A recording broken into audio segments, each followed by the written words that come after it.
We have to rewind to 2013 for that. I'd been getting what turned out to be seizures for a number of years. So about 4 years I'd been getting them. And up to this point, doctors, when I talked to them, had dismissed them as panic attacks, stress brought on by that kind of thing. But my wife, at the time, heavily pregnant, suddenly had this sort of curiosity about why I was having these weird absences where it was like for about 30, 45 seconds, I couldn't understand what you were saying to me, and I couldn't speak. And it was a very strange experience. So she did a bit of research on YouTube and through Google and stuff like that, and found out that it probably was a seizure that I was having. So I went marching back off to the doctors, told them that I thought I was having seizures, and there was still much of the mindset, there's probably nothing wrong with you, but we'll refer you to a specialist just to be on the safe side. Then the minute I got in to see a proper neurologist, he knew something was wrong from the moment I was in there, pretty much. And then over the space of, maybe 2 weeks, everything just spiraled out of control. Before I knew it, I was going to be on the operating table pretty soon. I don't think I could be in better health now, given what I've been through. One of the absolutely fantastic things that happened through this is that it wasn't a cancerous tumour. Mm-hmm. So once it was out, it was out. And since I've had it done, I've had no sign of regrowth or anything like that. So I'm in pretty good health right now. They got it all out of my head, and things have been a lot better since it was removed. You've obviously been singing before you were diagnosed. Absolutely, yeah. When this happened, were you, just to let people know about your singing, what kind of singing do you do? What's the kind of music that you're doing? It's it's difficult to put a label on it, really, in terms of the album that I've just put out. Think Radiohead, maybe. It's kind of that, it doesn't really have a particular box you could put it in. I have this kind of mindset where in every song that I do, I want to get something across. And I don't think, I'm writing music in that kind of genre. I think, what do I need to do to get across the message of this song? When this happened to you, when you were diagnosed and when you've had your surgery, were you able to sing afterwards? Because sometimes if you were singing, something that is not really singing, then you'd probably be able to carry on doing it. But if it's something where it's quite not technical, but you need to be able to sing, as in to remember the words, etc., did that affect you, your singing and things? I was certainly worried about that beforehand. Actually, I was very much blessed in that it didn't have that effect on me, and it was a worrying thing for me because where the tumour was, it was right on top of the what's it called? The bit in the front left of your brain that controls language. Okay. Temporal lobe, I think it is. Either way, it's a part that attached the bit with your speech, though. Yeah. Yeah, exactly. That's why my seizures were making it so I couldn't talk to people. So, I was very worried as I was going in for it that it was going to affect that on the way out. But thankfully, nothing of the sort. I came out just as capable of singing as I went in. Oh, brilliant. How was things like your memory then? So what would you say that you didn't have before that you may have now? Or were you actually, before was awful, and actually it's really, really, your life has completely changed for the better? I think in some ways the scary thing is how few symptoms I had beforehand. The thing that was inside my head, I'm told, was about the size of 4 or 5 eyeballs, according to my surgeon. So that's a quite terrifyingly large lump that wasn't supposed to be there. But all I was having was these seizures where for a little while I couldn't tell what people were saying to me. Other than that, none of the usuals. No nausea, no headaches, no throwing up, nothing like that. Yeah.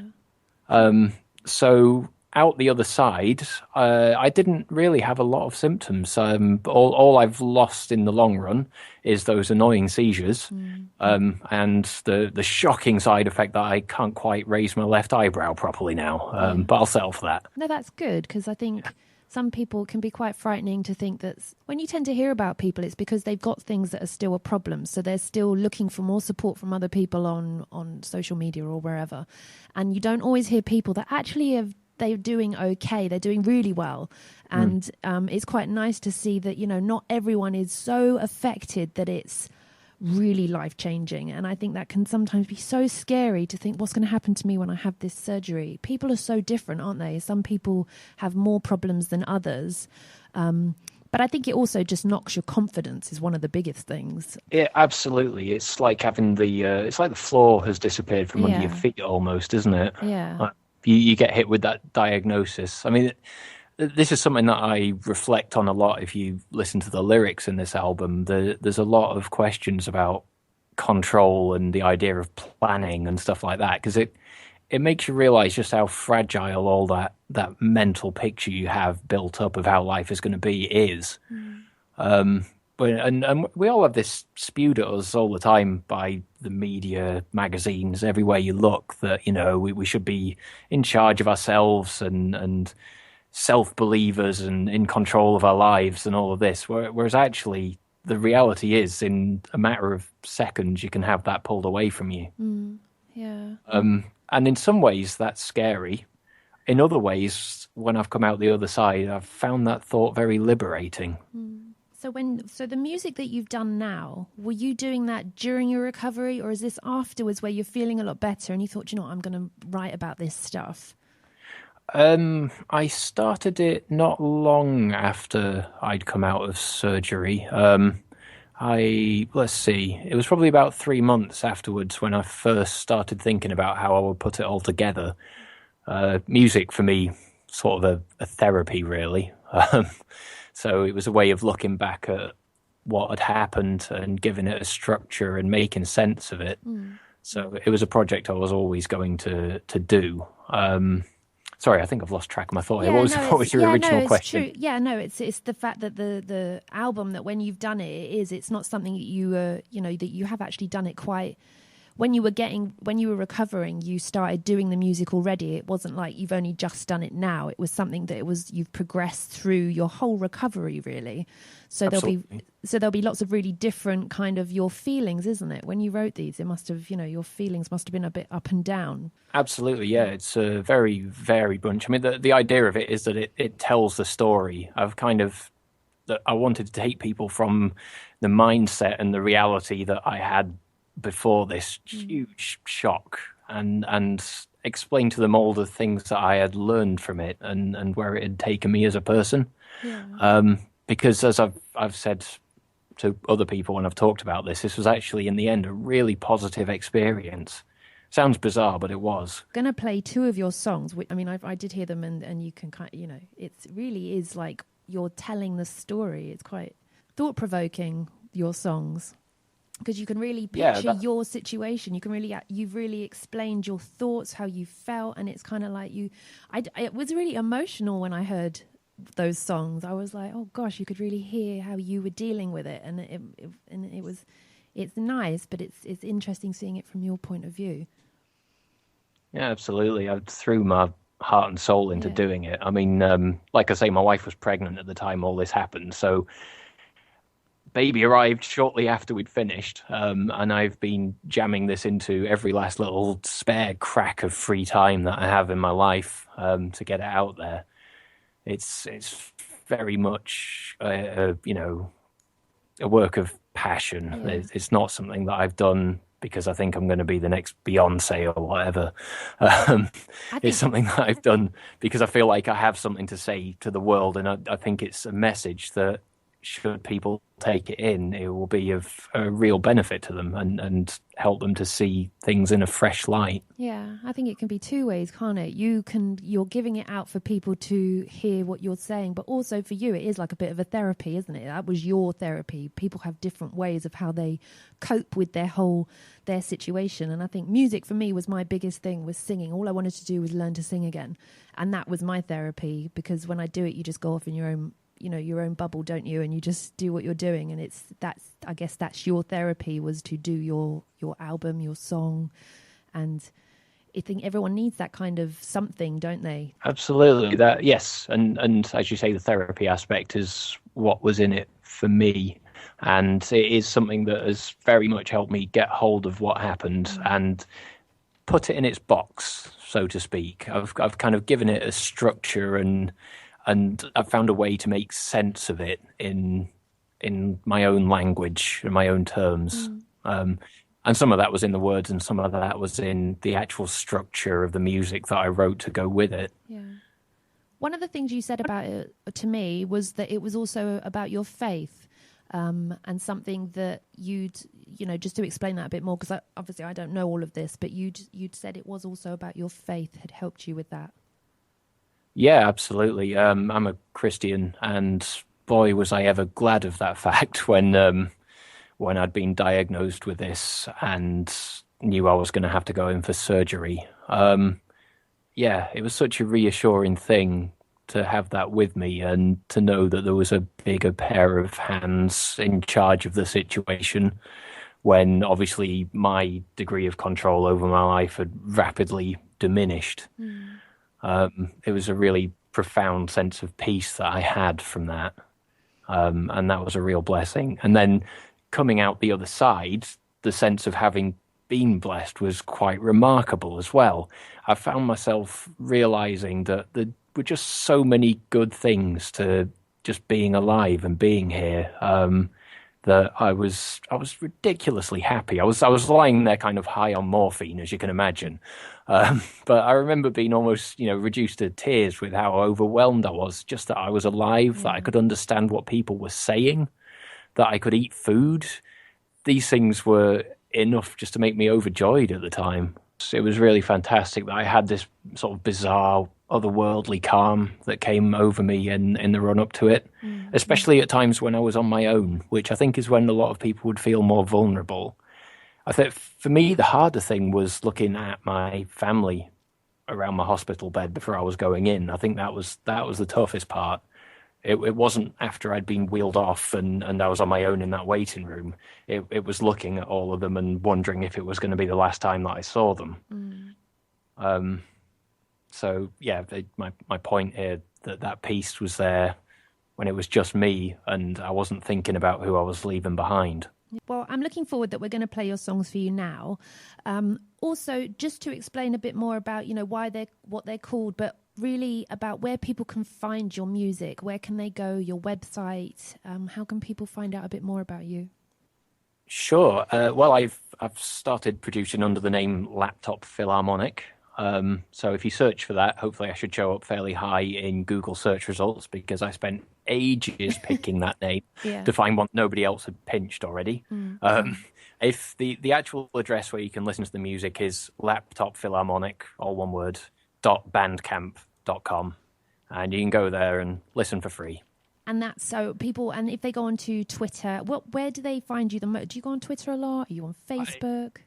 I'm very active on Twitter, yes. If you can follow me at LT Philharmonic, because it doesn't fit all of a Laptop Philharmonic in, it's too long. And I am on Facebook, just facebook.com/Laptop Philharmonic, all one word. So you can find me either of those places if you want to keep in touch. But we are going to play two of your songs for you now.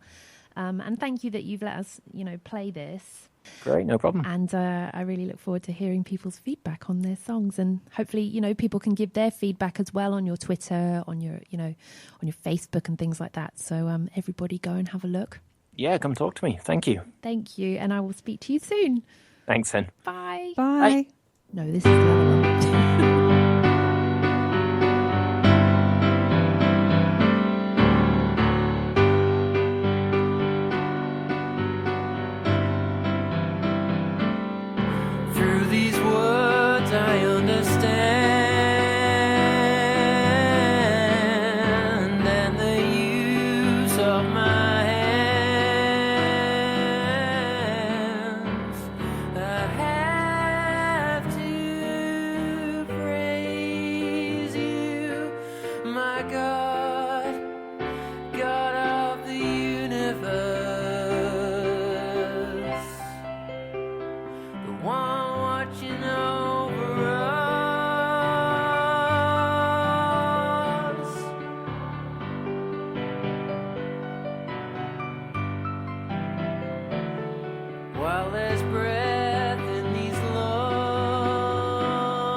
So